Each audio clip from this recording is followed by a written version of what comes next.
Pasca resign, ternyata gini, tidak semudah yang kita bayangkan ternyata gitu. Sebelum resign kita sudah punya planning gitu ya, bahwa kita nanti bakal membangun bisnis ini, berbekal pengalaman kita pada saat di perusahaan gitu ya. Kita di perusahaan itu di training mas setiap bulan gitu, mengenai leadership, membangun tim, mengembangkan cabang segala macam gitu. Kita merasa bekal kita udah cukup gitu. Tapi kita ini kan nggak ngerti ilmu bisnis mas. Kita itu sama sekali nggak ngerti ilmu bisnis. Yang tahu adalah kita mindset kita sebagai karyawan. Mindset kita belum sebagai pebisnis. Jadi nggak tahu ilmu bisnis itu harus kita dari sekian cash flow yang kita punya, berapa yang harus kita pakai untuk bisnis segala macam, kita nggak tahu sama sekali. Akhirnya kita dapat pesangon dari perusahaan, kita dapat pencairan BBS segala macam, kita kumpulkan itu 80% kita pakai untuk bisnis. Waktu itu hampir setengah miliar ya mas ya. Itu 80%-nya kita pakai untuk bisnis. Ini kesalahan saya.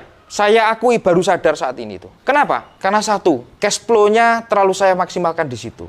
Yang kedua, saya terlalu sombong, merasa ilmunya sudah punya. Pada saat di perusahaan itu kita juga jadi konselingnya, distributor, agen-agen. Kok kalau ada masalah gini. Itu kesalahan saya gitu. Berikutnya, saya merasa bisa sendiri gitu ya. Nyatanya itu nggak gampang gitu ya. Dan yang berikutnya ini kesalahan menurut saya cukup fatal gitu ya.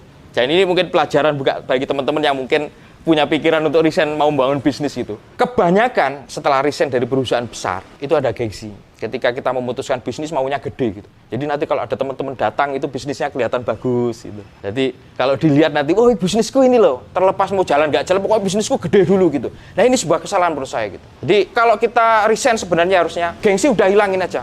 Kita sekian persen dari cash flow, ambil 10% misalkan, udah kita untuk bisnis itu. Nah, itu nggak saya lakukan karena belum tahu ilmunya gitu. Pada saat itu 80% kita habiskan untuk itu membangun itu karena ada gengsi juga. Nanti kalau ada teman-teman datang, oh bisnis saya gede loh gitu.